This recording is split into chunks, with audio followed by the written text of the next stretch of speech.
Let's watch a video on the street view of AI on Google Maps. This video is on Google Maps from CNBC. It's about how Google Maps map the whole world, how they kind of change the whole world, or how we see it, or all kind of direction and all kind of stuff we're gonna know from this video, I'm sure. But yeah, let's see. Behind this unmarked garage door, pulling out onto the streets of Palo Alto, California, is a fleet of cars mounted with cameras, helping Google to map the world, something it's now been doing for 20 years. Here's where we're both repairing, building the cameras, keeping them maintained. Google's cameras have taken billions of images to map millions of miles in more than 100 countries. And they've come a long way since Street View images first published in 2007. This is our very first camera system. It's 500 pounds, and wow. we needed a forklift to put it on top of the van. No, 500 pounds. That shit is heavy. By 2008, the 9 camera systems were 75 pounds, mounted on everything from snowmobiles to tricycles. Oh, wow. So this allowed us to open up Europe. Europe has a lot of pedestrian areas, and we can't drive through those. Ooh. In 2010 came 15 camera 50-pound spheres, wearable by backpackers, underwater divers, even camels. And in 2018 came an even lighter 40-pound system I tried wearing on my back. This is like what it's like to backpack with a baby. Yeah. We went to Grand Canyon and Machu Picchu, places that you can only really walk into. With more than 2 billion monthly users, Google Maps is the world. Not gonna lie, I mean, I know Google Maps is really good and on top of their, top of the league in the maps world, you can say navigation apps, but still, I don't know why I always use Google Maps or Waze. Waze is actually good with all the, police and stuff like that. It can really tell you where the accident or where the police car is and all kind of stuff. I have never heard about Strava. I have no idea about that. Maybe it's good. Move It. Okay. Never heard about this one either. So Move It is better than even Apple Maps, dude. But I have been using Apple Maps more than Google Maps for some reason. World's top navigation app. And now Alphabet-owned Maps is using generative AI to keep ahead of the pack, with new consumer-facing features and AI analysis of billions of images to keep the map up to date. We're making 100 million updates to the map every single day.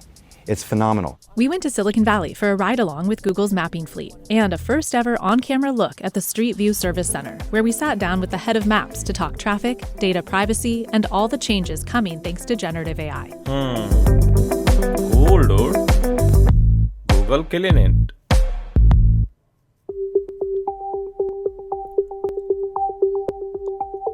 There was a time when paper maps were king. Then it was MapQuest printouts and standalone GPS units from companies like Garmin and TomTom. Then in 2005, Google made a bold move into maps, following an idea from co-founder Larry Page. This is where we started mapping. About 20 years ago, Larry drove down some of these streets with a video camera and handed it to someone and said, "Hey, what can you do with this?" Maria Biggs has been with Google for more than 10 years. She drove us around its headquarters in a car equipped with the latest generation Street View camera, first introduced in 2022. It's How the much first those Street View things camera cost? that can be used on any car rather than being built in. As you can imagine, if it's not tied to a specific car, we can rent a car, say, like an island. So we're going to Hawaii with these next generation camera systems because we don't have to ship the whole car. Street View cameras are a makes sense. significant part of how Google gathers data for maps, but it also relies on satellite and aerial images, 1,000+ third-party sources, and info from local governments and directly from Maps users. Okay. All this allows it to offer maps in a whopping 250+ countries and territories. Now, the more nimble cameras are helping Google make updates to dozens of those countries and map at least 3 new ones: Bosnia and Herzegovina, Namibia, and Liechtenstein. We can easily just take it to the next island without having to ship Never the heard entire about car. that. And so some places that we haven't refreshed, collected in, say, 10 years, we're going to be able to easily move these cameras around. It used to be an extremely manual pipeline for any digital map maker. But increasingly, you have these various IoT devices, this combination of sensing, processing, and connectivity that allows you to update this map file more automatically and therefore potentially more cheaply and in a way that is ultimately more scalable. The way it works now, Biggs says, is the cameras record images locally as they're driven around by a fleet of Street View employees who ingest the images once they return to a hub, like this Street View garage in Palo Alto. How many other garages like this are there around the world? So we have 3 total, 1 in each region, 1 in APAC, 1 in Europe, and 1 here. Also on site here is the Street View Service Center. This is where all of the cameras come through when they move from different locations. This is a next-gen camera system where it has been to Australia. We did some really extreme testing in really hot tropical areas. And so we bring it back and we make sure everything's still functional. We clean it up before it goes back out to another country. Okay. More images and more detail from the new cameras also provide a rich data set for Google's AI models, resulting in a flurry of new consumer-facing features in the last couple years. One is Immersive View. Think of it like a supercharged version of Street View, using AI to fuse together billions of Street View and aerial images to show a lifelike preview of each step on the route. We use the imagery That's cool. and neural radiance fields, which is a generative AI technique, to actually take a photo and transform it into a 3D representation of a place. So almost like you can look into a restaurant, and we overlay the conditions, like what is the actual, how busy it is and what the weather might be, air quality. Oh, wow. And in October, Google announced a bunch more AI features. One major one, Maps, is now enabled with Gemini, Google's generative AI chatbot. Where could I watch Sunday's football game while drinking a beer and bring my dog? Here you go. There's all these places that show up. This is historically kind of hard information to find, and now with a quick tap, you can learn about it. Chris Phillips joined Google in 2021 to head up all of Geo, the division in charge of Maps. He showed us some of the newest AI features. This place has 2,000 reviews. Kind of a lot of reading to do. We summarize it using Gemini for you right away. Gemini is also enabling Oh, okay. voice-activated reports in Waze, which Google bought in 2013 for $1.3 billion. Oh, I'm gonna Google try it out. bought Gemini. There's some construction out bad. Construction reported. To get consumers to actually use these things, they need to be easy to use, and a voice interface is the best kind of interface that you can have in the cabin. It allows you to keep your eyes out on the road. It allows you to keep your hands on the wheel. In Google Earth, Gemini is enabling custom visualizations that can help with high-level city planning tasks. They might want to be thinking about where should we put EV charging stations in this area. And we can help them map quickly with looking at where's the current EV charging, what are the different stores and shops. They can overlay information around population and quickly do the surveying work and help them do that to make those decisions faster. On public transit, there are now delay reports, alternate routes, and details like subway entrance locations. And in navigation, AI is enabling real-time reports of weather disruptions like unplowed roads, flooded areas, and spots with low visibility. And then we have this Alright. new arrival experience where when you get to your destination, we can help you with not just where to park, but even that last step of walking along the way. Data, privacy, and traffic. While AI helps curate these details into an updated experience, it's being fed real-time data that often comes from you, the users.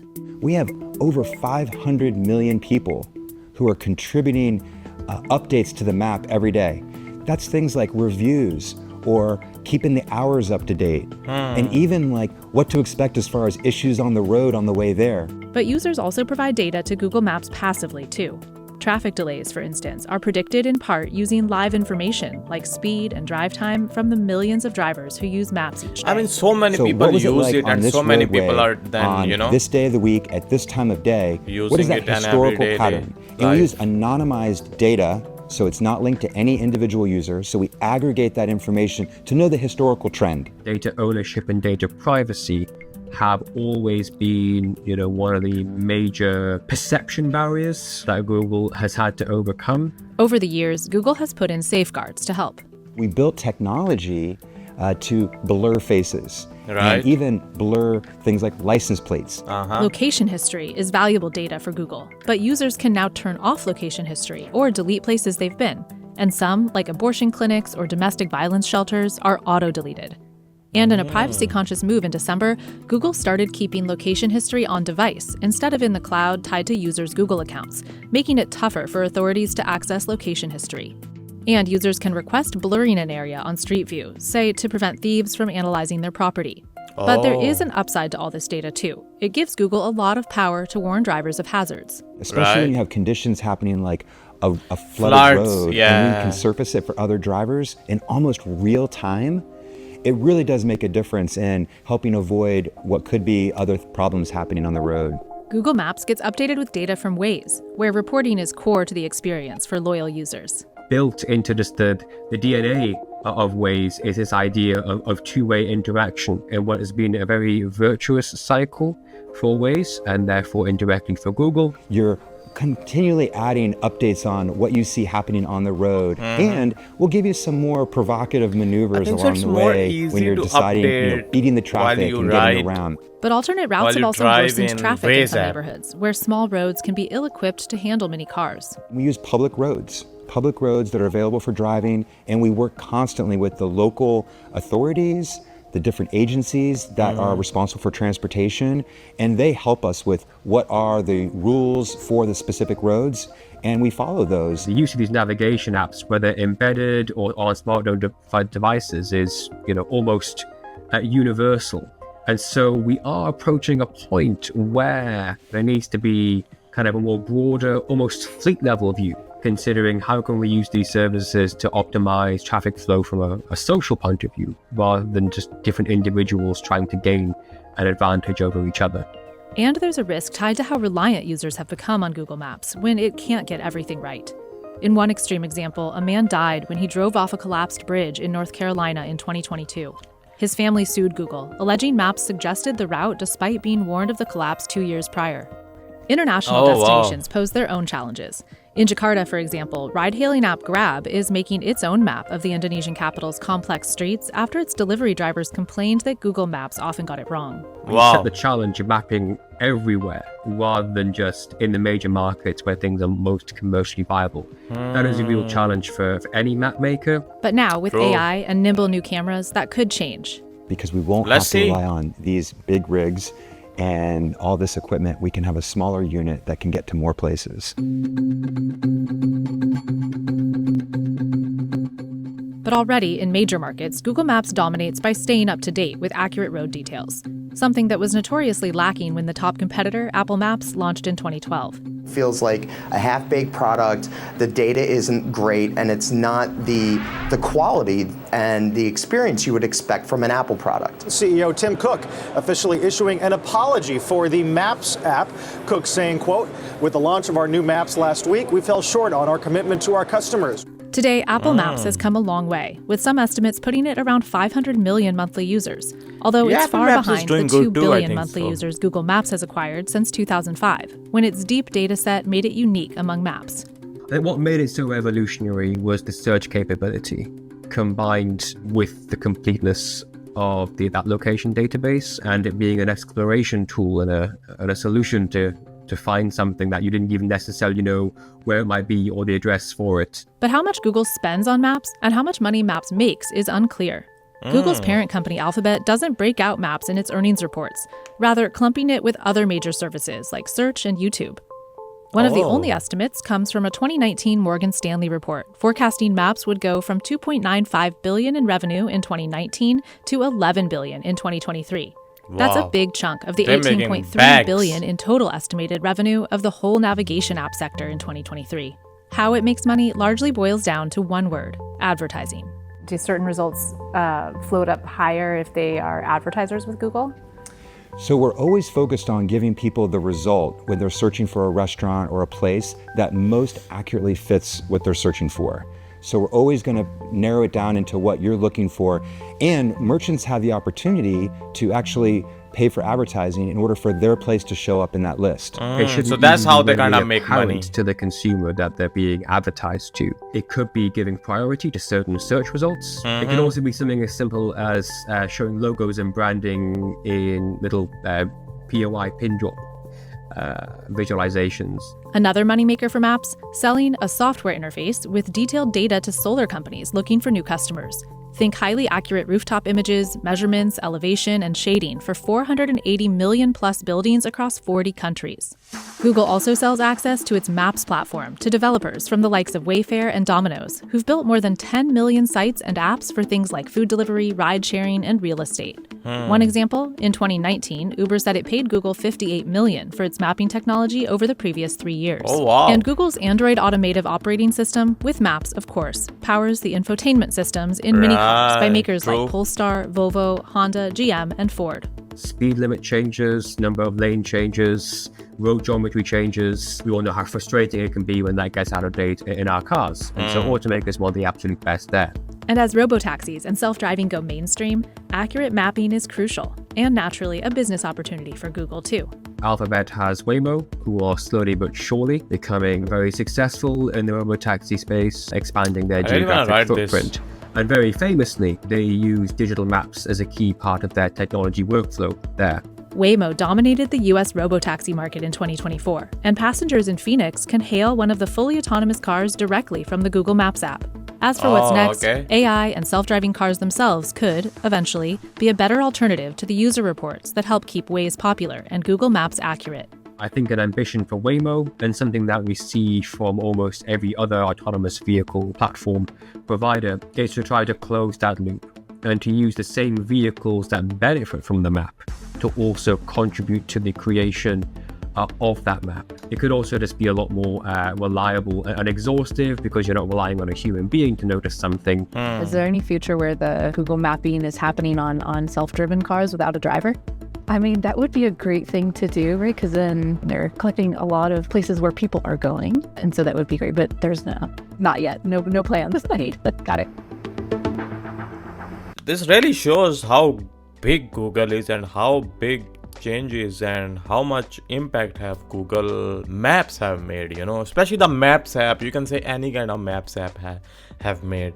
Google Maps, Waze, then there was another red color app which was doing better than Apple Maps, but yeah, all these apps are, they help a lot. And of course, a lot of accident happened too, as they showed us in the video about the guy going over the cliff and dying, and the family suing Google because of it was showing that there is a path, but the road was literally ending there, but of course they cannot go to each and every corner, each and every street in the world, but I'm sure at one point in this world they will get to all of those places, because they got a lot of technology now, man. Because of these cars, people walking, people cycling with the cameras, and with the help of satellite, AI is now coming in and helping a lot with Google. So they got a lot of help, man. And the way they were telling us that they got like 500 million or something, 100 of million of people, or 100 million of changes are coming into Google apps every day, because you get it, because so many people have that app downloaded and so many people are using it every single day.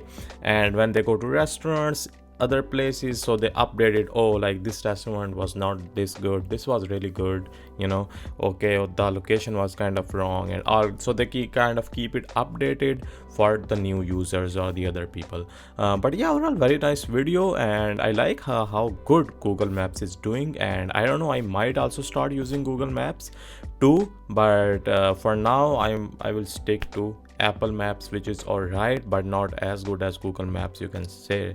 It's literally kind of obvious, I think so. But this is it for this video, and I'll see you guys in the next one.